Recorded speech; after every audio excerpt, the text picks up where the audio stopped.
La influencia de los atlantes en el Egipto. Según los datos proporcionados por Edgar Cayce durante sus estados de trance en los cuales establecía contacto con los archivos acásicos, la destrucción final de la Atlántida tuvo lugar alrededor del año 10.500 a.C.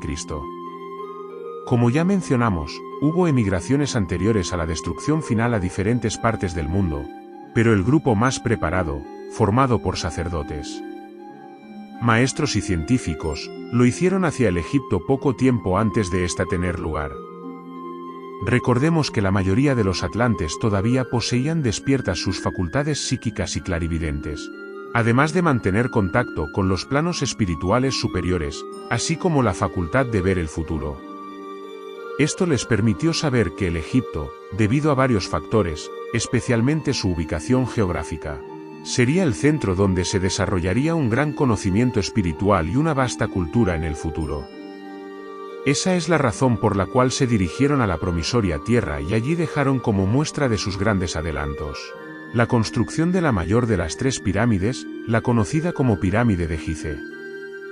En esa pirámide, la cual edificaron con métodos y sistemas solamente conocidos por ellos, como ya vimos, dejaron plasmados de forma integrada los factores matemáticos, geométricos y astrológicos que le permitirían conocer a las culturas del futuro la existencia, por parte de sus constructores, de un saber superior no desaparecido. Además, trajeron con ellos sus archivos con la historia de la Atlántida, y los escondieron en una pequeña pirámide construida especialmente con ese fin, la cual no ha sido hallada todavía, aunque se presume esté localizada en las inmediaciones de las mayores, a mitad de camino entre la Gran Pirámide y la Esfinge. Esta pequeña pirámide se encuentra enterrada en las arenas de la planicie de Gizeh y está conectada con un pasadizo subterráneo que corre desde entre las patas de la Esfinge a la Gran Pirámide. Los oficiales del gobierno egipcio se han negado en varias ocasiones a otorgar los permisos solicitados por varias entidades arqueológicas extranjeras para llevar a cabo la importante búsqueda. El origen de las escuelas del arcano conocimiento. Los atlantes llevaron además al Egipto el gran conocimiento de los hijos de la ley del uno, solamente que después de haber vivido las experiencias con los hijos de Belial, y conocedores de que las fuerzas de la oscuridad no cejarían en tratar de destruir el mismo, dejaron establecida una escuela a la que llamaron la Hermandad Blanca, y en la cual el conocimiento sagrado traído por ellos se transmitiría a personas escogidas y sometidas a una serie de pruebas mediante las cuales debían demostrar su sinceridad y honestidad. Aún así, decidieron que ese conocimiento se enseñaría utilizando una serie de niveles, a cada uno de los cuales los aspirantes podrían tener acceso, pasando antes de ser admitidos a un nivel superior por una serie de pruebas e iniciaciones. Este fue el comienzo de las llamadas escuelas de los misterios del antiguo Egipto. El último grado se daría en una solemne iniciación llevada a cabo en el interior de la Gran Pirámide, la que, como ustedes podrán darse cuenta, nunca tuvo el propósito de ser una tumba como la mayoría de los actuales arqueólogos y egiptólogos creen. Escuchemos lo que dejó dicho Edgar Cayce en sus propias palabras acerca de lo mencionado anteriormente. Desde allí comenzó la primera preparación de lo que luego vendría a llamarse la Gran Pirámide. Entonces, con Hermes y Ra, en ese mismo sitio, comenzó la construcción de la llamada Gran Pirámide de Gizeh, en la cual fueron hechas aquellas profecías que habían estado en el Templo de los Archivos o en el Templo de lo Hermoso, en el edificio de lo que iba a ser la Sala de los Iniciados, a la que algunas veces se referían como la Hermandad Blanca. Estas profecías ya hablaban de la primera y de la segunda venida del Cristo a la tierra. El alzamiento y la caída de las naciones sucedieron para que fueran representados en este templo, el cual existió para servir de intérprete de lo que ha sido, de lo que es, y de lo que será.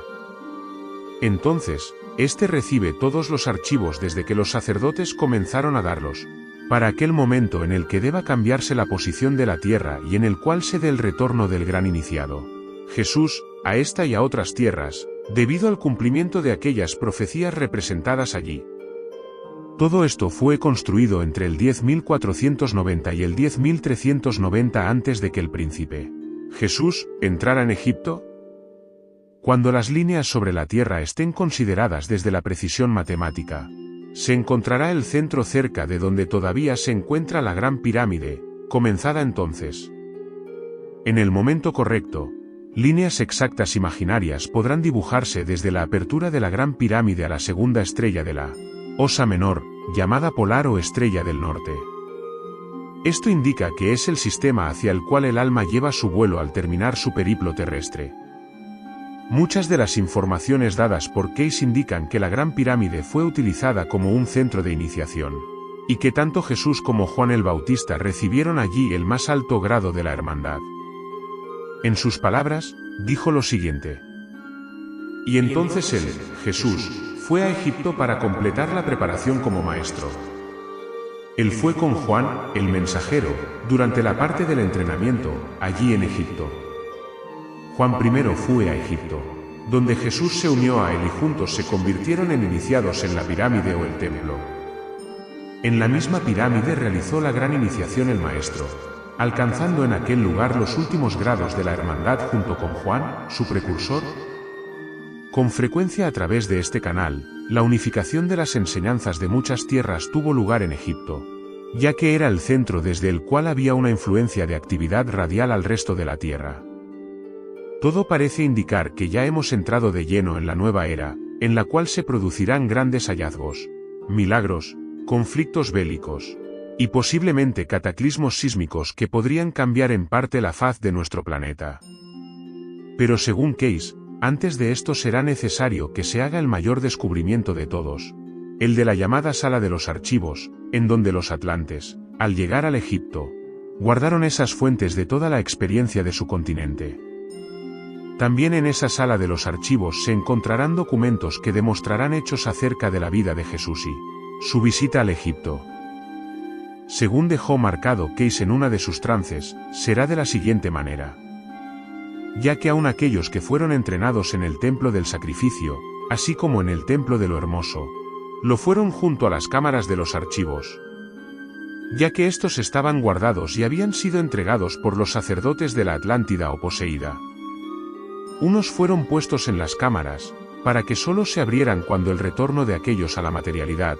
o para la experiencia de la tierra, cuando en esta el cambio fuera inminente, pues vemos que comenzarán en el 58 y acabarán con los que serán traídos por el cataclismo,